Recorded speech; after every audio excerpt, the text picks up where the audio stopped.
அனைவருக்கும் வணக்கம். இந்த வீடியோவில் ஒரு 3 விஷயங்களை பற்றி நம்ம கண்டிப்பாக டிஸ்கஸ் பண்ணி ஆகணும். அதில் ஒன்று, அதாவது Bigg Boss the common man ஷோவில் இருந்து ஒரு 3 பேரை செலக்ட் பண்ணதாகவும் அந்த 3 பேர் தான் பிக் பாஸ் வீட்டுக்குள்ளே போகிறதாகவும் ஒரு செய்தி ஒன்று அடிப்படுது. ஸோ அந்த 3 பேர் யாரு, இவங்க உண்மையாகவே பிக் பாஸ் வீட்டுக்கு போகிறதுக்கான எல்லா விதமான தகுதி இருக்கா, இவங்க டாஸ்கில் சிறப்பாக செயல்பட்டாங்களா அப்படிங்கிறத பற்றி ஒரு டாப்பிக்கில் கண்டிப்பாக பேசி ஆகணும். ரெண்டாவது, இந்த Bigg Boss the common man show ஆரம்பிக்கிறதுக்கு முன்னாடியே வெறும் ப்ரோமோலே ஃபெமிலியர் ஆகி ஆல்மோஸ்ட் இவங்க நான் ஃபர்ஸ்ட் டே ஒன்னே நான் சொல்லிட்டேன், இவங்க கண்டிப்பா பிக் பாஸ் வீட்டுள்ளார் போறதுக்கான எல்லா விதமான ஒரு முயற்சியும் தான் விஜய் டிவி பிளான் பண்ணிக்கிட்டு இருக்குன்னு சொன்னேன்.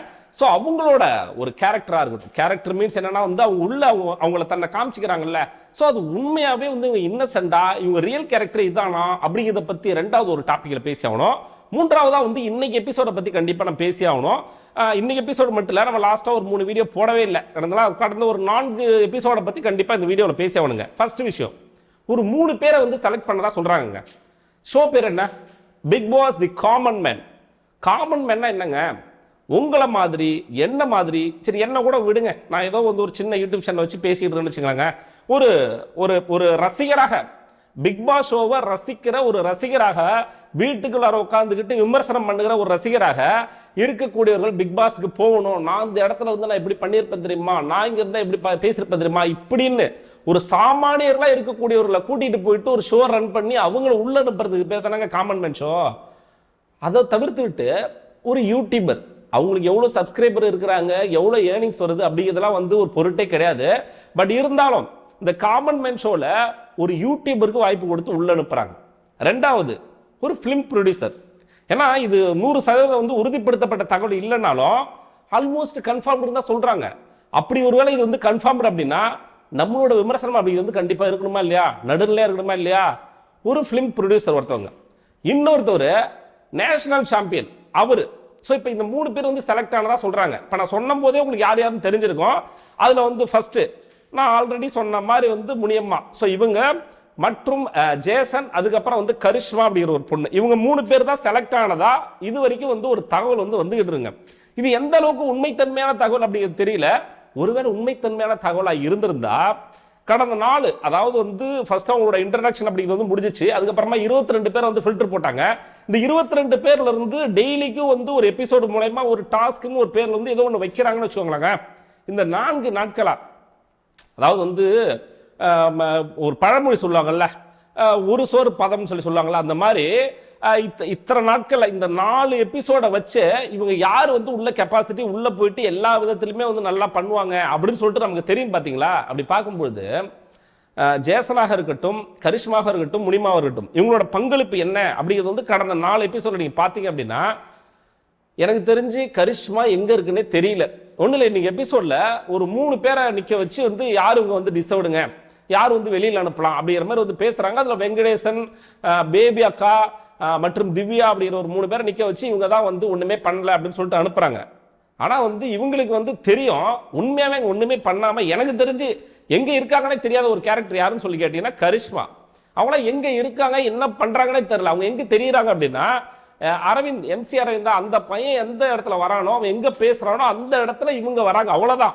இப்ப நீங்க பிக் பாஸ் வீட்ல நம்ம அந்த வீட்டுக்குள்ளார வச்சிருக்கணும்னா நம்ம லவ் கண்டென்ட் கொடுக்கணும் அப்படின்னு சொல்லிட்டு சில பேர் கண்டென்ட் கொடுப்பாங்க பாத்தீங்களா, அந்த மாதிரி லவ் கண்டென்ட் கொடுத்து தன்னை உள்ள பாதுகாத்துக்கிற ஒரு ஸ்ட்ராட்டஜி தான் வெளியில இங்க காமன் மேன் ஷோல இந்த கரிஷ்மாங்கிற பொண்ணும் இந்த பையனும் ஒரு லவ் கண்டென்ட்ங்கிற மாதிரி ஒரு விஷயத்தை கிரியேட் பண்ணி இவங்களை வெளியில காமிச்சுக்கிட்டாங்க. இந்த 4 எபிசோட பார்க்கும்போது இவங்க எங்க இருந்தாங்கன்னே தெரியல. ரெண்டாவது முனியம்மா, நான் ஆல்ரெடி சொன்ன மாதிரி இந்த ஷோக்கு வர்றதுக்கு முன்னாடி இவங்க ரொம்ப ஃபெமிலியர் ஆயிட்டாங்க. ஸோ அதனால சரி இவங்க அந்த 4 நாள்ல என்ன பண்ணிருக்காங்க, இந்த 4 எபிசோட்ல என்ன பண்ணிருக்காங்க அப்படின்னு சொல்லி பார்த்தீங்கன்னா, டான்ஸ் மரத்தான்லயும் எனக்கு தெரிஞ்சு ஒன்றும் பெருசா அவங்க பங்களிப்பு ஒன்றும் பெருசா பண்ணல. ஸோ இன்னைக்கு எபிசோட்லயும் அவங்க எனக்கு தெரிஞ்சு பெருசா எந்த கேள்விகளுக்கும் எந்த பதில் சொல்ல மாதிரி எனக்கு தெரியல. ஒரே ஒரு கேள்விக்கு பதில் சொன்னாங்க, இந்த டிக்கெட் டு ஃபினாலே. இது யாருக்குமே தெரியாது பாருங்க. அதுவும் அவங்களா சொல்லல, பக்கத்துல இருந்த ஒருத்தவங்க சொல்லி கொடுக்குறாங்க, அதை சொல்றாங்க.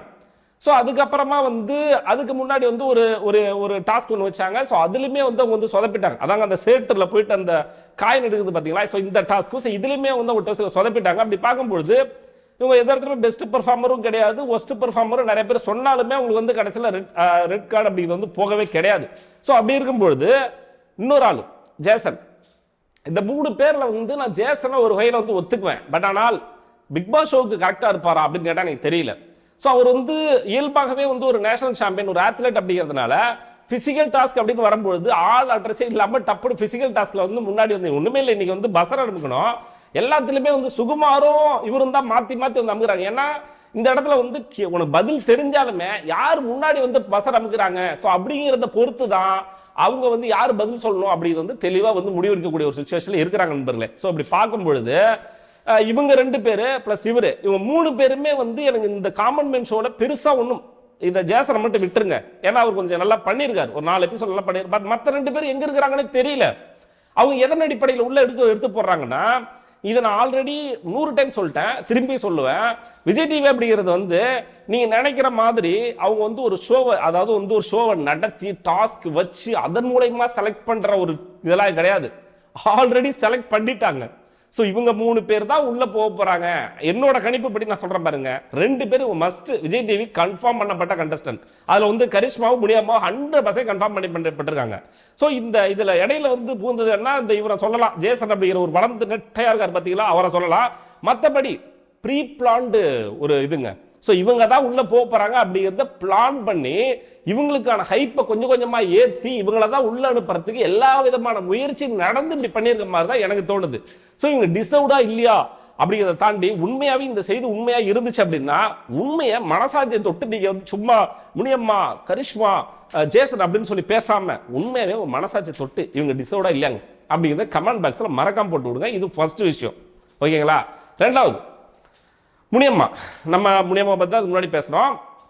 முனியம்மாவை பொறுத்த வரைக்கும் இந்த எபிசோடு இந்த காமன் மேன் ஷோ ஆரம்பிக்கிறதுக்கு முன்னாடி ப்ரோமோ வரும்பொழுது இவங்க வந்து ஃபேமஸ் ஆனாங்க. எப்படா அது, யாரா அது, திடீர்னு எல்லாருமே முனியம்மான்னு சொல்லிட்டு யூடியூப்ல வீடியோ போடுறாங்க, சில பேர் வந்து கமெண்ட்ஸை போடுறாங்க, யாரா அது அப்படின்னு சொல்லிட்டு போய் பார்க்கும்பொழுது ஒரு இயல்பான ஒரு கிராமத்துல இருந்து வந்து ஒரு இயல்பா பேசக்கூடிய ஒரு இன்னசென்டா காமிச்சிக்கக்கூடிய, திரும்பி சொல்றேன் இன்னசென்டா காமிச்சிக்கக்கூடிய, அவ்வளவுதான். நான் டே 1 இந்த விமர்சனத்தை வந்து அவன் மேல வந்து வச்சிருந்தேன் அப்படின்னா வந்து ஏதோ காழ்ப்புணர்ச்சியில் நான் பேசுற மாதிரி இருந்திருக்கும். ஸோ அதனாலதான் ஒரு 11 எபிசோடு போய் இவங்க உள்ள எப்படி பெர்ஃபார்ம் பண்றாங்க, இவங்க எப்படி பேசுறாங்க, இதெல்லாம் வச்சு நான் ஒரு அனலைஸ் பண்ணி இவங்க உண்மையாவே இன்னசென்டா இல்ல நடிக்கிறாங்களா அப்படிங்கிற ஒரு புரிதலோட வந்திருக்கு. இது என்னோட புரிதல். ஒருவேளை இப்ப அடுத்தடுத்த எபிசோட்ல வந்து இந்த கருத்துங்கிறது என்கிட்ட இருந்தே மாறுபடலாம். ஒருவேளை வந்து அவங்க நல்லா பண்ணியிருந்தா, பண்ணக்கூடியவங்களா இருந்தா நான் வந்து என்னோட கருத்தை வந்து மாத்திப்பேன். முதல்ல வந்து முனியம்மா அப்படிங்கிற ஒரு கேரக்டர் வந்து எப்படி ஃபேமஸ் ஆகுறாங்க அப்படின்னா, ஃபர்ஸ்ட் வந்து அவங்களோட இன்ட்ரோ கொடுத்து தான் அடுத்த ரவுண்டுக்கே அவங்களை வந்து செலக்ட் பண்றாங்க. ஃபர்ஸ்ட் எல்லாருமே வர வைக்கிறாங்க. அந்த 50 பேர் இருக்காங்க பாத்தீங்களா, அதுல வந்து ஒரு பஸ் டாஸ்க் வச்சு அதுல 36 பேரை வர வச்சு, அந்த 36 பேரை வர வச்சு அதுல வந்து ஃபில்டர் பண்ணி அதுல இருந்து வந்து எடுக்கிறாங்க பாத்தீங்களா. அதுல வந்து பேசும்பொழுது முனியம்மா அவங்க வந்து ஒரே ஒரு இதுல மட்டும் தான் அவங்க வந்து நல்லா தெளிவா தெரிஞ்சாங்க. எதுனா ஃபர்ஸ்ட் அவங்களோட இன்ட்ரோ இருக்கு பாத்தீங்களா. ஸோ அந்த இன்ட்ரோல உண்மையாவே எல்லாருமே இம்ப்ரெஸ் பண்ணாங்க. அப்படிங்கிறது உண்மைதான். ஒரு யதார்த்தமான கிராமத்து பேச்சா இருக்கட்டும், ஸோ மற்ற விஷயங்களா இருக்கட்டும், இதெல்லாம் வந்து இம்ப்ரெஸ் பண்ணாங்க. உண்மையாவே அவங்களோட இன்னசென்ஸும் அவங்களோட யதார்த்தமான அந்த பேச்சின் தவிர அவங்கள்ட்ட என்ன இருக்கு? டாஸ்க்ல ஒழுங்கா ஆடுறாங்களா? இல்ல. எல்லாரும் கூட வந்து ஒருங்கிணைஞ்சு அங்க வந்து பிக் பாஸ்ல வந்து இது பண்றாங்களா, காமன் மேன் ஷோல வந்து நடந்துக்கிறாங்களா அப்படின்னு கேட்டா அதுக்கும் இல்லை. ஸோ இண்டிவிஜுவலா ஏதாச்சும் ஒரு விஷயத்த வந்து அவங்களோட திறமை வந்து வெளிக்காட்டுறாங்களா? இல்லை. இப்போ ஒரு டான்ஸ் மராத்தன்னு வச்சுக்கோங்களேங்க, ஒரு எடுத்துக்காட்டுக்கு சொல்றேன். கடந்த காலங்களில் வந்து டான்ஸே ஆட தெரியாதவங்க கூட, ஒரு எக்ஸாம்பிளுக்கு சொல்றேன், இவர் வந்து நம்மளோட விக்ரமன் அண்ணான்னு ஒருத்தர் இருந்தார் பாத்தீங்களா சீசன் 6ல. ஸோ அவர் வந்து பெருசா அந்த ஃபீல்டு கிடையாது. அவர் டான்ஸோ ஃபன்னோ இந்த மாதிரி என்டர்டைன்மெண்ட் அந்த ஃபீல்டு கிடையாது. அவரோட ஜேர்னிங் அப்படிங்கிறது வேற. பட் இருந்தாலும் அவரோட எபிசோட்ல, அவரோட சீசன்ல இந்த டான்ஸ் மராத்தான் வரும்பொழுது அவர் ஜெயிச்சிருப்பாரு. அவர் கூட ஆனவங்க நல்லா பெர்ஃபார்ம் பண்ணியும் அவர் தான் வின் பண்ணியிருப்பாரு. எதுக்காக வின் பண்ணார் அப்படின்னா, அவர் டான்ஸ் அவர் யார் நல்லா டான்ஸ் ஆடுறாங்க அப்படிங்கிறத பார்த்து இல்லை, அவங்க எந்த அளவுக்கு எனர்ஜெட்டிக்கா இருக்கிறாங்க, எந்த அளவுக்கு வந்து அவங்க வந்து அந்த இடத்துல வந்து அவங்களை இதுவா அவங்களை ப்ரூவ் பண்ணிக்கிறாங்க அப்படிங்கிறதா விஷயம். அவ்வளவுதான். ஸோ அப்படி இருக்கும்பொழுது முனியம்மா என்னதான் வந்து கிராமத்துல இருந்து வந்தாலும் ஒரு டான்ஸ் ஆட தெரியல அப்படின்னாலும் வந்து அந்த இடத்துல வந்து ஏதோ ஒன்று பண்ணிடலாமே. ஒண்ணுமே இல்லைங்க. மணிவண்ணன் ஒரு கேரக்டர் பாத்தீங்களா. ஸோ அந்த மணிவண்ணன் வந்து ஆள் வந்து பார்த்தாலே சிரிப்பு வருது. உண்மையாவே வந்து ஒரு பிக் பாஸுக்கான எல்லா விதமான ஒரு தகுதி உள்ள ஒரு ஆளு. நமக்கு பிக் பாஸ் அப்படிங்கிறது எதுக்குங்க? அது ரியாலிட்டி ஷோ, கேம் ஷோ, 2 விஷயம் தான் மெயின். அதுல ஒன்னு கேம் ஆட தெரியணும், 2வது என்டர்டைன்மெண்ட் பண்ணணும். ஏதோ ஒரு வகையில் வந்து அவங்க நம்மளை சிரிக்க வைக்கணும், என்டர்டைன்மெண்ட் பண்ணணும். இது ஒரு என்டர்டைன்மெண்ட் ஷோ, அவ்வளவுதான். அதை தாண்டி ஒண்ணுமே கிடையாது. அதுல ரியாலிட்டி ஷோ, ஒரு கேம் ஆட தெரிஞ்சிருக்கணும், இல்லை என்டர்டைன்மெண்ட் பண்ணணும். ரெண்டு விஷயத்த பண்ணணும். இது ரெண்டுமே இல்லாத ஆளுன்னு எப்படி சொல்லுவீங்க? ஸோ இதில் அவரை வேற மட்டப்படுத்தி உள்ள உட்கார்ந்து இருக்கிற ஜட்ஜஸ் எல்லாம் வந்து அவரை வந்து கேவலப்படுத்துறது என்ன, அவரை மட்டப்படுத்தி பேசுறது என்ன. ஸோ இதே மாதிரி வந்து வேற ஒருத்தவங்களை சொல்லும் போது மற்றவங்க வந்து இந்த விஷயத்தை வந்து அட்ஜஸ்ட் பண்ணிப்பாங்களா? ஸோ டாபிக் மாறுது. ஸோ முடியாம விஷயத்துக்கு வருவோம். அப்படி இருக்கும்போது எந்த இடத்துல வந்து இவங்க வந்து இவங்களோட திறமையை காமிச்சு இவங்க வந்து இது வந்து பண்ணிடுறாங்கன்னு சொல்லி பார்த்தீங்கன்னா எங்கேயுமே கிடையாது. ஒன்றும் இல்லை, ஒரு 2 எபிசோடுக்கு முன்னாடி இவங்களுக்கும் திவ்யாவுக்கும் வந்து ஒரு சின்ன கிளாஷ் வந்து ஏற்படுது. அதுல வந்து திவ்யா சொன்னதை இவங்க சொன்னதா வந்து எஞ்சி ஒரு பொய் சொல்லியிருப்பாங்க. ஸோ அந்த இடத்துல ஜட்ஜஸ் வந்து கொந்தளிச்சிருப்பாங்க. எப்படிங்க அப்படின்னு சொல்லிட்டு திவ்யாவிட்ட வந்து ஒரு மூஞ்ச காமிச்சிருப்பாங்க. நீங்க எல்லாருமே பார்த்துருப்பீங்க. ஆக்சுவலா வந்து அந்த இடத்துல உண்மையாலுமே நியாயப்படி இருந்தது யாருன்னு பார்த்தீங்கன்னா திவ்யா. பட் ஆனால் திட்டுவாங்கிறது திவ்யா. ஆனா இதுல ஜட்ஜஸ் வந்து எந்த அளவுக்கு வந்து ஒரு ஒருதலை பட்சமா, அதாவது வந்து ஒரு கண்டஸ்டண்ட கொஞ்சம் அப்படியே ஹைப்பை ஏத்தி இவங்களை கொஞ்சம் லைட்டா பூஸ்டப் பண்ணுமே அப்படிங்கிற மாதிரி ஒரு செயலில் ஈடுபடுறது உங்களுக்கு எத்தனை பேருக்கு தெரியுது அப்படின்னு எனக்கு தெரியல. இதெல்லாம் பார்க்கும்போது என்னடா அவனுக்கு முனியமா மேல காழ்ப்புணர்ச்சிலாம் ஒண்ணுமே கிடையாது. எதுக்கு ஒரு எல்லாருக்கும் நீங்க ஈவனா ஈக்குவலா வந்து அந்த ஒரு ஸ்பேஸை கொடுங்க அப்படின்னு சொல்றேன். ஒரு கண்டஸ்டண்ட மையப்படுத்தி, அதாவது கடைசியில வந்துங்க நீங்க எல்லாரும் நினைச்சிட்டு இருக்கீங்க இவங்க இப்ப கரிஷ்மா வந்துட்டாங்க, ஜேசன் வந்துட்டாரு, முனியமா வந்துட்டாங்க. ஒண்ணுமே கிடையாது. விஜய் டிவி எப்படி அப்படின்னா அவங்க யார நினைக்கிறாங்களோ, அவங்க யார உள்ள போகணும், யார பிளான் பண்ணி யார உள்ள எடுத்துட்டு போகணும் அப்படின்னு நினைக்கிறாங்களோ அவங்களோட கருத்தை மக்களோட கருத்தை மாத்தி திருச்சி விடுறது தான் அவங்களோட வேலை. அந்த விஷயத்துல அவங்க சக்சஸ் ஆயிட்டாங்கன்னு சொல்லுவேன். ஏன்னா நிறைய பேர் வந்து கொண்டாடிட்டு இருக்காங்க, இவங்க தான் டிசர்வ் அப்படின்னு சொல்லிட்டு கொண்டாடிட்டு இருக்காங்க. எனக்கு தெரியல, அவங்க ஒண்ணுமே பண்ணாத மாதிரி தான் எனக்கு தோணுது. நான் ஏன் ஜேசன் இதில் சேர்க்கிறேன், என்னதான் டாஸ்க் ஒழுங்கா ஆடினாலும் பிக் பாஸ் வீட்டுக்குள்ள வெறும் டாஸ்க் மட்டும் கேம் மட்டும் ஆடிட்டு இருந்தா நல்லா இன்ட்ரெஸ்டிங்கா இருக்குமா? அதை தாண்டி உங்களோட கேரக்டர் அப்படிங்கிறது வந்து கொஞ்சமாச்சும் ஒரு இன்ட்ரெஸ்டிங்கா இருக்கணுங்க, ஒரு ஃபன்னா இருக்கணும், ஒரு வைபா இருக்கணும். இதெல்லாம் இருந்தாதான் நான் தான் சொல்றேன் திரும்ப மணிவண்ணன் ஏன் அந்த இடத்துல சொல்றேன் அப்படின்னா உண்மையாவே எல்லா இடத்துலயுமே ஃபன்னாவும் வைபாவும் ஒரு மாதிரி வந்து எல்லாத்தையுமே கேஷுவலா எடுத்துட்டு போற ஒரு கேரக்டர், ஒரு இன்னசென்ட்டான ஒரு உண்மை. எனக்கு அவரை பார்த்தா தான் இன்னசென்ட் மாதிரி தெரியுது. இதெல்லாம் ஒரு பக்கம் இருக்க. சரி, ஓகே, முனியம்மா வந்து இப்படி இருக்கிறாங்க அப்படி இருக்காங்க, அவங்களோட யூடியூப் சேனல்ல பேசியிருக்காங்களே, என்ன பேசுறாங்க அப்படின்னு சொல்லிட்டு போய் பார்க்கும்பொழுது 3 விஷயங்கள் எனக்கு வந்து தெரிஞ்சது. 1, தற்பெருமை.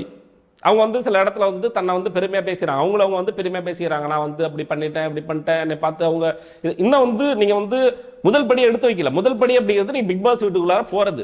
அதுக்கப்புறம் இன்னும் சில படிகள் வந்து ஏறணும், மக்கள் மனசில் இடம் பிடிக்கணும், அடுத்த லெவலில் வந்து நீங்கள் டாஸ்க் ஆடணும், நீங்கள் எல்லா ப்ரோமோலையும் அதிகபட்சமாக வரணும், இதெல்லாம் தாண்டி நீங்கள் இதெல்லாம் ஜெயிக்கணும். ஸோ இந்த மாதிரி நிறைய விஷயங்கள் இருக்குது. ஸோ அதை தாண்டி இன்னும் நீங்கள் வந்து காமன் மேன் ஷோவில் ஜஸ்ட்டு விசிபிளாக இருக்கீங்க, தெரிஞ்சிருக்கீங்க, அவ்வளோதான், ஃபேமஸ் ஆயிருக்கீங்க. ஸோ சில இடத்துல தற்பெருமை, சில இடத்துல வன்மம் அப்படிங்கிறது வந்து வெளிப்படுது.